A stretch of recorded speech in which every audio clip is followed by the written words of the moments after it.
is the key for our project. I'll be explaining the neuromuscular junction. Clayton will be explaining the part of the sarcoplasmic reticulum, and Evan is going to be explaining the sliding filament theory. So if you go up to this top box, there's some background information that is needed to know for this process to occur. First of all, sodium and calcium ions are really present in this area around the neuron and around the muscle. And these ions want to go in, but they can't because these channels here and this channel here, voltage gated calcium channel, and the sodium receptors don't allow the sodium to rush in.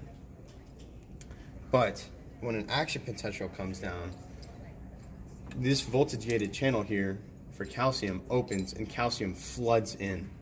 The neuron becomes depolarized, and because it's at such a high charge, this vesicle containing acetylcholine, which is a chemical neurotransmitter for muscle contraction, will open, and acetylcholine will go into the synaptic cleft.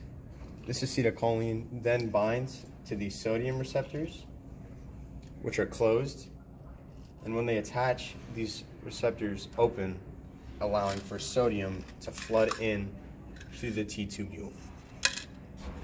So once the sodium floods in from the T-tubule, you will have calcium that comes from the sarcoplasmic reticulum storage and go into the sarcomere.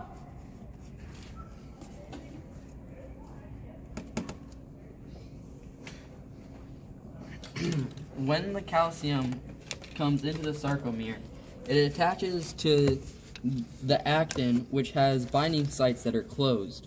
And when the calcium attaches, it opens these binding sites, allowing for these myosin heads to attach. And when these myosin heads attach, it causes the actins to move closer to each other.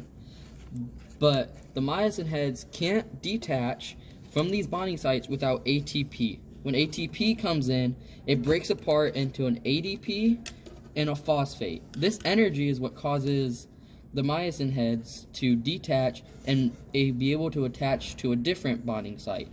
And then this process will occur over and over again. During rigor mortis, there is no ATP being produced, which causes the myosin heads to stay attached to whatever bonding sites it's at.